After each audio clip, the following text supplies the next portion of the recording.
Good day. Welcome to the Brain Injury Alliance of Iowa 2024 Advocacy and Legislative Review.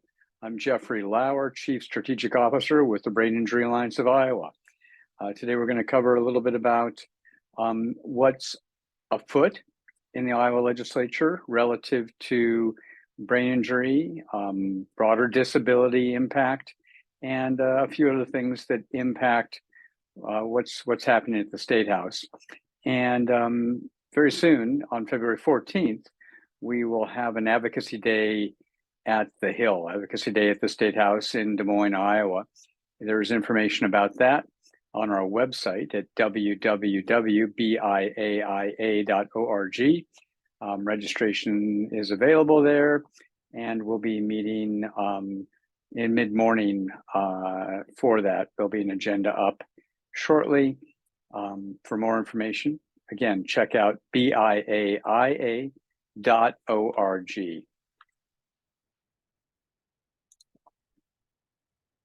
So what's up with the 2024 legislative session? If you hadn't paid attention, or you don't know, or maybe you're just not a follower of politics, we do have Republican majorities in both the House and the Senate of the legislature, as well as in the executive's chair, the governor of Iowa. So the Republicans, again, in 2024, are able to set the agenda and frankly move their priorities forward. The schedule this year with the session, it started January 8th, and there are specific dates along the calendar before the session adjourns April 16th. January 19th is the final day. Was the final day for individual bill requests to be made. February 16th, which is coming up just at the end of next week. I'm recording this, I believe, on February 7th. Next week is the first funnel deadline. And that means that bills that have not made it out of a subcommittee are dead in the water. Now, there are on average about 3,000 to 3,500 individual bills that are submitted for consideration each year at the State House. And the committee chairs of the relevant committee to that bill make decisions about whether that bill will get a subcommittee hearing and or a full committee hearing.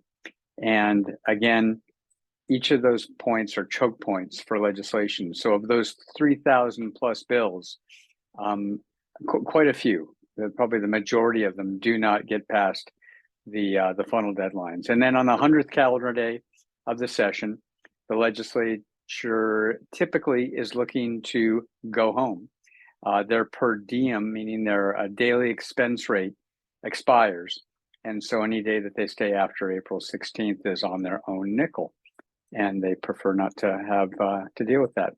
So in 2023, last year, just as a quick review, some of the priorities and some of the outcomes were bills that passed reallocating some of the funding in the state of Iowa to private schools for additional aid to parents who wanted to send their kids to private schools.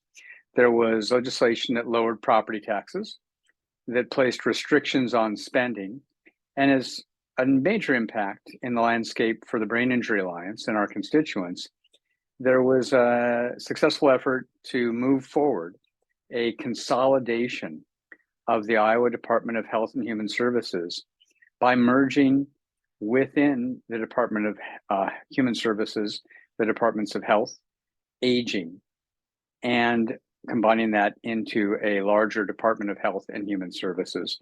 That restructuring is on a path that will go over to 2024 through 2026 and will have a significant impact on the structure and delivery of community-based behavioral health, disability, brain injury, and aging services. And so we're watching that closely.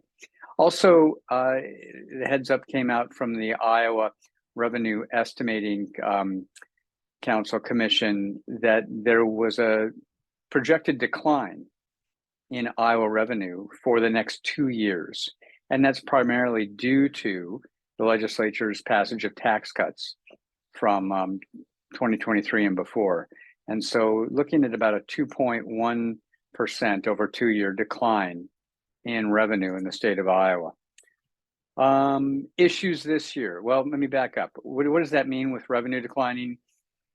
It means that, again, the legislature is going to be really focused on its key priorities, which Medicaid and community-based services and rehabilitation for brain injury are on the Brain Injury Alliance's front burner to bring to the attention of the legislature.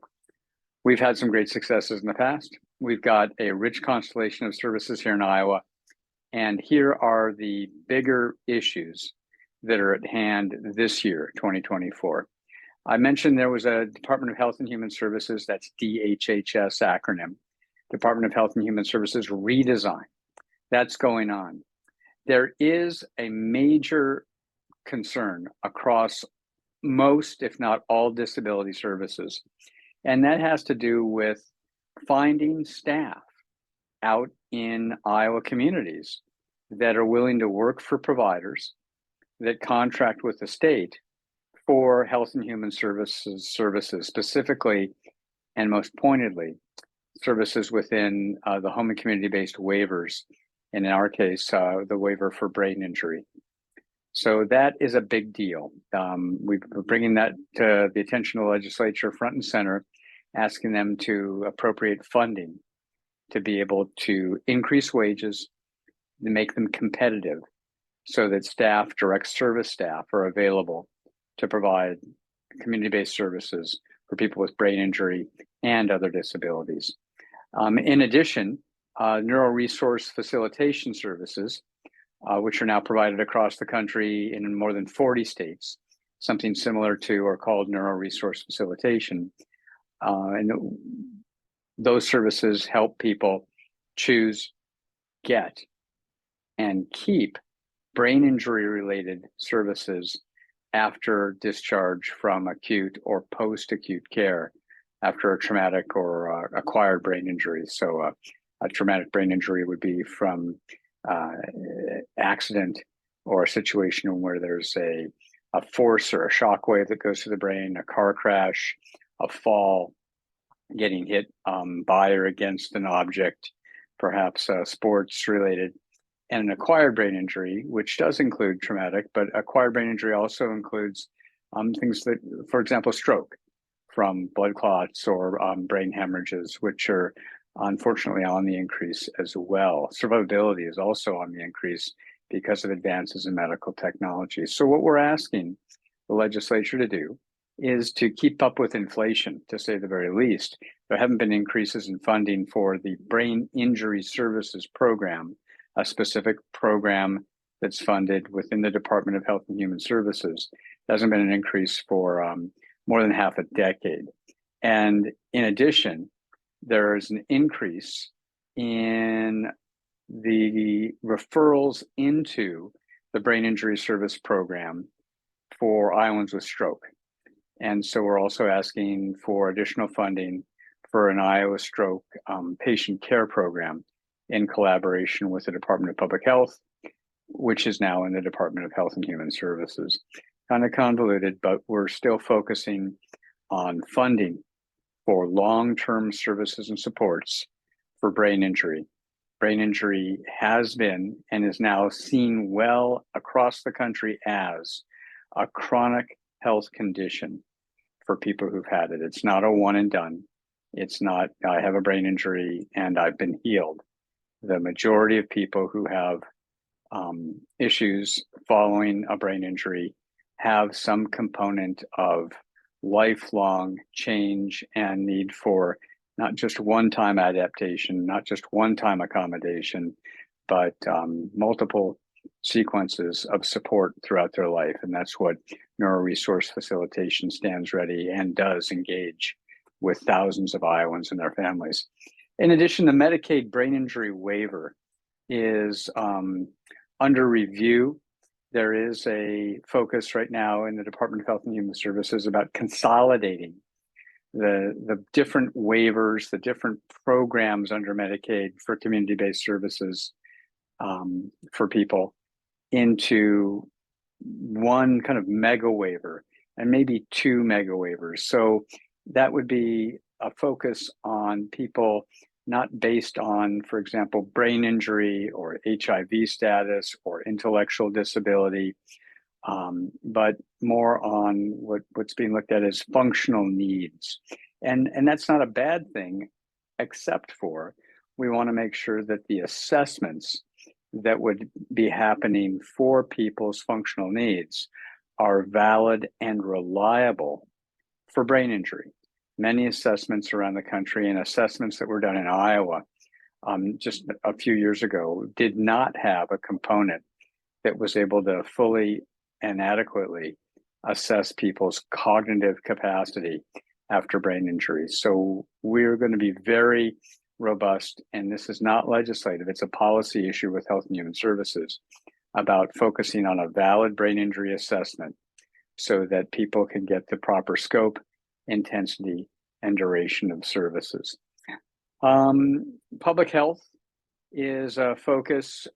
There's both primary brain injury prevention, stopping brain injuries from happening whenever we can by looking at the data about what's causing brain injury in Iowa. And then also after a first brain injury, a focus on preventing secondary injuries. There's clear literature that supports, clear science that supports that people who've had one brain injury are at a higher susceptibility to having a second one. And so again, we're focusing within Department of Health and Human Services on retaining a robust public health primary and secondary prevention focus.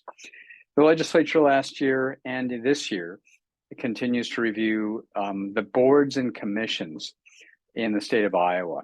In this case, the brain injury community has been very fortunate for many years through advocacy of the Brain Injury Alliance of Iowa initially to have a statewide governor-appointed advisory council on brain injuries. And that gives brain injury a degree of visibility, capacity, and clout within state government. And currently, that advisory council has been attached to the Department of Health, which again was merged with the Department of Human Services and is now part of the Department of Health and Human Services. And there's a recommendation that the Advisory Council on Brain Injury be merged with another board, the Board of Behavioral Health. And so we're watching that carefully to ensure, to the best of our ability, that brain injury issues are not lost within state government. Key issues at play still in 2024 that go a little more broadly. For those of you who watch the news in the State House, the governor proposed a number of significant changes in area education agencies. That's been getting a lot of press. It's unclear what the trajectory of that is. We're watching that because AEAs, area education agencies, provide a significant support for students with brain injury in Iowa schools. And so we're keeping an eye on that. There's an effort, it's been a multi-year effort, and it's still alive and working forward to streamline the guardianship and conservatorship forms across the different guardianship and conservatorship domains so that there's consistency, and most especially that there's some oversight in reporting so that guardians and conservators have to report some minimum criteria each year about how they're supporting their guardian or conservatee. I'm not sure if that's the right word, person who they're a conservator for, but how they're supporting them and that they're attending to their health, dental, living arrangements. There's just a need for oversight in the courts so that if there's a question or concern, that can be seen. School employee seizure training. Our colleagues at the Epilepsy Foundation have been working and do work regularly in the schools. They're interested in making, and appropriately so, some statewide standards for school employees to be trained around how to respond to and support students who have seizures. There's a portion of kids who've had a brain injury and any adult who's had a brain injury that will have post-brain injury onset of seizures. And so that affects our constituency as well. A big issue, and it goes back to one of the first points I made about the funding for direct service staff, but there are still significant waiting lists in what's called the home and community-based services Medicaid program. In our case, for brain injury, there are 3,218 people on the waiting list. That's as high as it's ever been. And so we're asking for an elimination of the waiting lists. And there's a bill in the legislature to do just that. It would be amazing to eliminate the waiting list. It would be terrific to reduce it significantly. So funding targeted at getting people off that waiting list and into available services.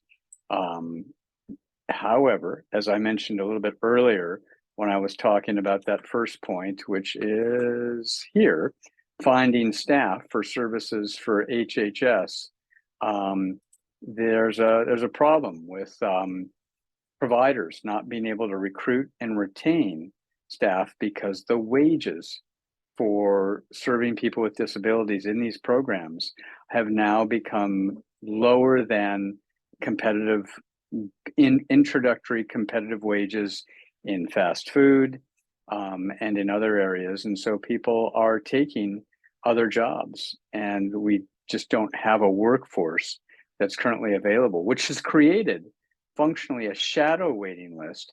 So even when people move off this formal waiting list and get approved for Medicaid services in the home and community, they can't find providers that have staff that can show up.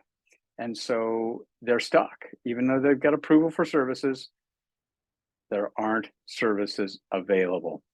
And that's unacceptable. Services delayed are fundamentally services denied, and people's options are often few. Increasingly, people are having to face nursing home placement at a higher cost to the state of Iowa than getting in-home community-based services. And it's an issue. It's a significant issue. So we're bringing that to the legislature's attention next week and throughout this session. And finally, there's an interesting bill which is looking to change references to mental health, mental illness, and behavioral health, and create a synonym that's approved by the legislature that all those can be captured under the frame brain health. We're supportive of that concept. It's fine. What we want to make sure is that it doesn't end up encompassing brain injury in a way that would undermine the current rules and regulations regarding the services that have been advocated for the last couple of decades, in which the words brain injury are referenced in there. And if it was substituted for brain health, there could be some confusion about whether we're talking about brain injury or mental health or mental illness or something else. And that's a bit in the weeds, I know, but it's salient to us. It's important to us. So let's see, where am I? I'm sorry, I'm jumping around. The legislative process on any given year starts as laws begin as an idea. And so there are many ideas. In fact, there are 3,300 ideas that are drafted by an elected official into a bill. Those bills are introduced into one or both chambers, either the Senate and or the House. And the bill is referred to a committee or not. That's the big first choke point. If the bill is not referred to a committee, it dies. If it gets referred to a committee, it gets reviewed, and the committees will hold hearings that are available for any of us to attend in person or virtually. And I'll talk about how you might do that. But if there's a piece of legislation that you're particularly interested in, you can provide written, and sometimes, depending on which committee it is and how much time there is, you can provide oral information to the legislature. And so if you have a deep passion or just a passion to show up and talk about a specific thing that you are for or against, and that's brain injury or any of the bills that may be considered by the Iowa legislature. You can do the same. They collect information and testimony from the public. The committee in this case must approve the bill in order to move it forward. If they don't approve the bill, it's dead for the year. And it's another choke point for some of those 3,300 bills. If it's approved, it can be debated and voted on. And it's typically debated and voted on one chamber of the House, either the Senate or the House first. If it passes, it moves on to the next chamber. If it passes in the Senate, it moves to the House. If it passes in the House, it moves to the Senate, where that process gets repeated. And if there is a disagreement between what the bill should be about in one of the two chambers, the legislators can go to a conference and try to work out and pass different versions of the bill and get them aligned so that the same version gets passed in the Senate and the House, at which point the governor has a chance to weigh in this case, and decide, does the Governor Reynolds right now, she gets to think about whether she wants to sign it or not. If she does sign it, it passes. If she takes no action on it, it passes. Only if she vetoes them do they die. That's my understanding. All right. In the Iowa Senate, these subcommittee meetings are happening hand over fist right now. Every week now is chock-a-block full of subcommittee meetings in which individual bills are being considered. Some pass out of subcommittee and move on, and some don't pass and they're dead for the session. Now, there are ways for legislators to resurrect bills and to wedge them into different kinds of larger bills.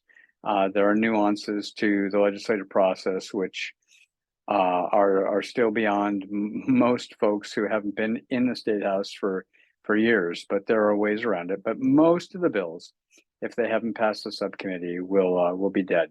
There are opportunities for either virtual oral, virtual, vocal, and or written comments that can be submitted to the entire committee. There's a link to these areas if you search Iowa legislature, and if you've got a bill that you're interested in, you can search it by name or bill number. And just jump ahead and I'll come back here in a second. This is the page. If you search Iowa legislature, you'll find this kind of homepage, and you can, if you know the bill number, you can type it in Senate file 123, House file 401. You can also do a quick search by a keyword. If there's a keyword in the bill that you know, it should pop up that way as well. At that time, you can find out where and if there are committee meetings going to be happening. And then down in this section, you can click on the committees that are going to be hearing that bill, and it will give you a schedule of the committee meetings that are currently scheduled. And that's a dynamic process. Meetings get scheduled. These committee meetings can get scheduled and canceled, can get changed. It takes a fair amount of effort sometimes to find which committee is happening when.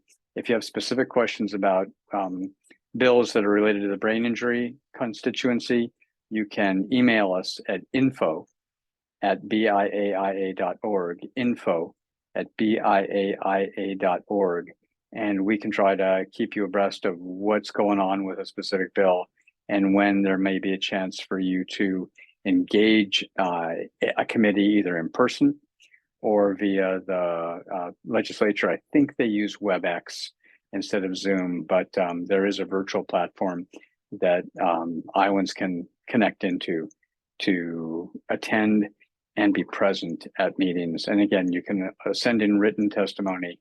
And believe me, it has an impact. Is it the only thing that has an impact? No. But every comment that goes in has the potential to be significant in the legislators' individual minds.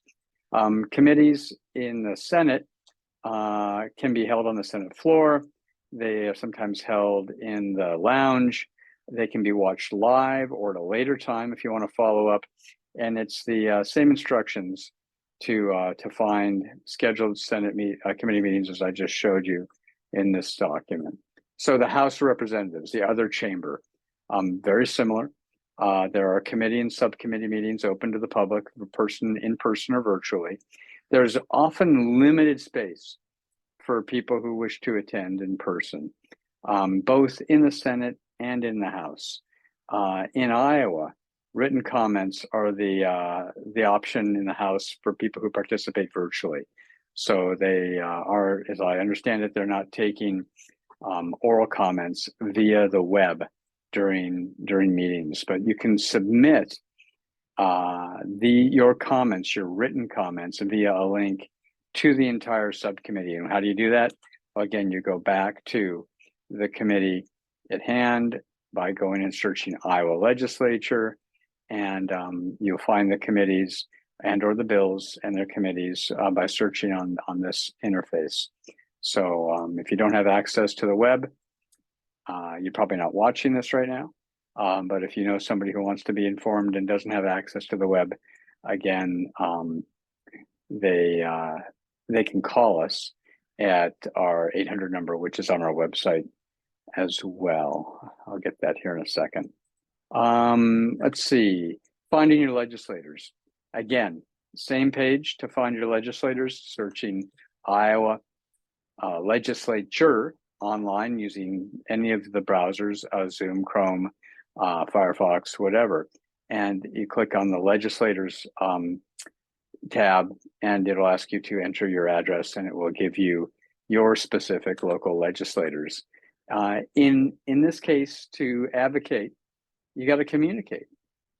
To advocate, you have to communicate, and repeat, and repeat, and repeat, and or become memorable in some way. Often repetition is a good way to become memorable, but you can call, you can email, you can show up virtually in their online committee meetings, and you can go in person. And all of these ways to connect with and persuade your legislator regarding an issue that you're concerned with. Now, you can also do this with other legislators that you think may be in a position to block and or promote a piece of legislation that you're either against or for.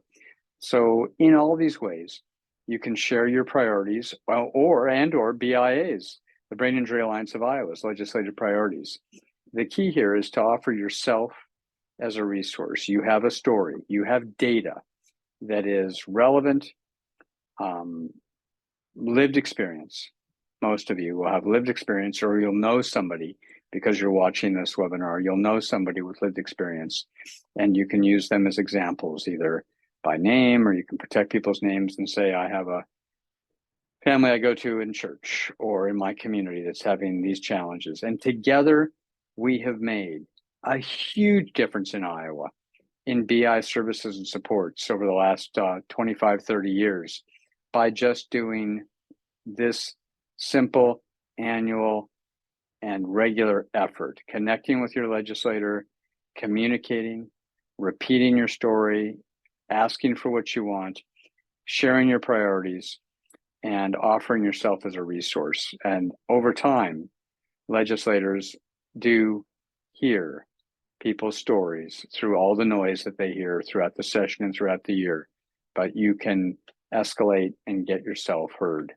How to find your legislator, again, I think I mentioned you search Iowa legislature, it comes up in most search engines right away at the top, and then you click on legislators, and then there's a button here to find your legislator in that connection. So what does it take? We often say that data drives policy. Policy drives funding. Funding supports and drives services.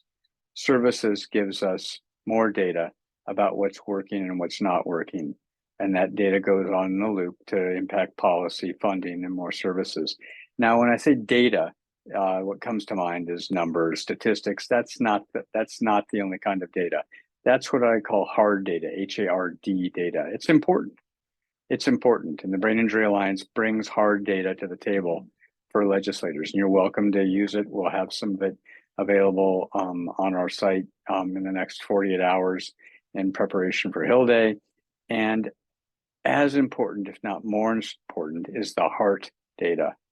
Hard data, statistics, heart data are the stories, are people's experiences, what's going on with you, with your family members, with your clients, with your person served, with folks that you are and or know with a lived experience of living with brain injury. These are the stories. This is data. Stories are just as important. So telling your story in a succinct way, it's engaging, that is 5 or 10 minutes in length, and then connecting and telling a different dimension of your story again, or telling the same story so they know that it hasn't been fixed yet. How do you do this? It can be overwhelming. It just frankly can be.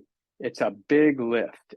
Trying to affect systems change feels like oftentimes an insurmountable project, and yet we've done it time and time and time again. You have to prepare. You have to focus in on a kind of specifics about what you want. Figure out what you want. That should say, figure out what you want. Sorry. You have to understand your issues and some of the politics around that, meaning what committee is likely to be the one that's going to be able to make the appropriations. Health and Human Services, for example, the appropriations committee is where we look to generate the funding to serve people with brain injury and community-based services, to support the Medicaid waiver, to support Medicaid in general. You have to teach, you have to tell the story that you want told. And you have to tell the story about how you're doing life and what the obstacles are. And you have to create materials, meaning, maybe a one pager that has your name, address, and a brief reminder of what your story is, and to offer to meet with legislators when they're in your town or close by. They have regular legislative forums this time of year, and I'll share a source for that in a second. But leaving them with a note, getting some copies made of 1 or 2 pages of what your story is and what you want is a key thing. Leave them with something tangible in hand. And you have to do your best to inspire. And that's a big word, inspire. Engage, instill a belief that the legislator, can have an impact on your life and the lives of other Iowans with brain injury, that they can make change happen. It's helpful to be excited about the possibilities of a solution, as opposed to, what would I say, a Bobby Buzzkill or a Debbie Downer about how the system is deeply distressed, broken, screwed up. They hear that a lot. Solution orientation is a big deal. They actually remember people who come in with solutions, I think, a little bit more gracefully, and probably just because they're human. They hear a lot of problems that are going on in the state, from not enough gravel on the roads to too much hog manure in the water. I mean, we've got a lot of things going on, and they're trying to take all that in. So if you can come in excited about a solution, hey, if you allocate more money for people to be able to have a decent wage in the Medicaid programs, there'll be more availability of staff. There'll be less people going to nursing homes. There'll be less obligation and demand on families to be the only service provider for their family members with a brain injury. So help create that desire that supports them to join you. And you have to be persistent. You have to persevere. It's like a mosquito in the tent. If you've ever gone camping in the summer in Iowa, you get in, if you ever have a tent, the reason we have tents, one of the reasons without screens is to keep the bugs out. But lo and behold, if you're ever in a tent in Iowa in the evening, I swear to God, every time there's one mosquito that comes in with you. And as soon as you're lying down to try to go to sleep, you hear that little, and it's like, that's going to keep me up. It gets your attention. So I'm not telling you to be an annoying mosquito, but I am telling you to dance on the edge of perseverance. Follow the politics. Understand that this is a long haul kind of, not a game, but it is a long haul effort to make a difference. Keep fighting even after it seems like the battle is lost in a given year. Many times it takes 2 or 3 years to advocate for significant systems change. And this is also trying to cultivate other advocates in your community, a younger generation of people, whoever is a decade younger than you. Help them understand that they also need to cultivate or can cultivate a practice of advocacy to try to change the landscape in Iowa to better support Iowans with brain injury. So how do we know this? Well, here's some of the things the Brain Injury Alliance and its advocates have done over the last 30 years. We've advocated for a cabinet level advisory council on brain injuries. That was in a bill that was passed. We've advocated for a specialized brain injury Medicaid waiver that provides, again, specialized services for Iowans with brain injury to live in the community independently over the long term. That wasn't available up until, I think the late 80s, mid 90s. And it was a major change. People who would have otherwise had to go to nursing homes could live in their homes and in the community.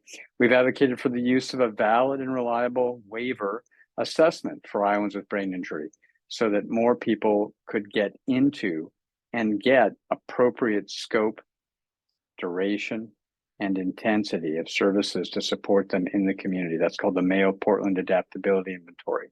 That wasn't being used up until just a few years ago. It is now. Out of a place where there was not a brain injury services program, legislation was introduced in, it's about 20 years ago now, that created a special brain injury services program with annual appropriations, and that has funded the program of neuroresource facilitation in Iowa that supports thousands of Iowans to choose, get, and keep services, brain injury training for providers, and dedicated state agency staff that represent brain injury in the Department of Health and Human Services that oversee the allocations of funding for programs and contracts and that participate nationally to try to bring best practices here into Iowa. We've had success with concussion and return to play and return to learn laws that didn't exist. The Brain Injury Alliance and advocates got that done. And also, certainly in collaboration with these dedicated state agency staff, there's been the deployment of statewide screening for brain injury. And that screening then brings people into knowing that there are services and supports and getting them connected. So it does work. It can work. It's a long haul. It's hard stuff, but it's doable. How can you be an advocate? Again, engage your local legislators. Find out who your legislators are in the Iowa Senate and the Iowa House. Craft your story. Have it be short and sweet when you're giving it verbally. Pay attention to your legislator. Ask them how much time they have that you can share your story. And if they say, hey, I've got all morning, then give them the long version. If they say, I just got a few minutes, then give them the elevator speech. And if you can, if you're in person, again, share a one-pager about who you are, why you're passionate about this issue, and be passionate. I think engaging is important. Now, you can have different kinds of passion. This is a frustrating process. It's absolutely okay to let legislators know that you are deeply frustrated with a component of Iowa's service system, a gap, a delay, errors that are made, those happen. So definitely frustration is okay. I deeply encourage you to also bring some optimism for how the legislator can be a solution to people who have obstacles that can be supported so they can live independently and live well with brain injury. And then let them know, because you are an expert in some dimension. You might have a PhD in brain injury rehabilitation. You may be a provider. Well, let them know that you're an expert. You may be the parent or sibling or spouse of somebody with a brain injury. You've got lived experience that is not replicable. You've got specialized lived experience with brain injury. You may be somebody who has a brain injury and lives with some of the long-term consequences of brain injury. Again, you are an expert in brain injury, and don't be afraid to share it and share that you know some dimension, not all dimensions, but some dimension of what's going on here. And you can meet locally with the legislators, the Iowa DD Council.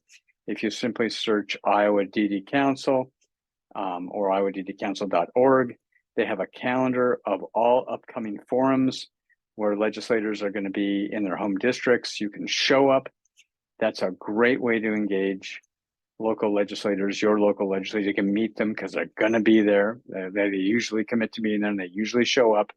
And there's almost always a venue where you can stand and ask them a question, where you can share a bit of your story, where you can ask them for what you want and ask them if you can talk to them after the meeting. And they're often obliging because they don't have to be running off to a committee meeting or to a floor vote. You can get a hold of them. So that's the gist of it.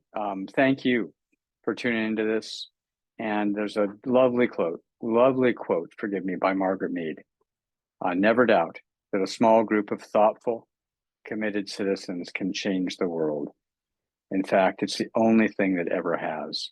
And that speaks right into the brain injury community's history. The Brain Injury Alliance of Iowa is here because of a small group of thoughtful, committed citizens. And thank you for being part of that group. Again, you can reach us at info@biaia.org or our website, www.biaia.org. That's info@biaia.org for email, or just search Brain Injury Alliance of Iowa in your browser, and this will pop up there regularly. So thank you again, and thanks for joining.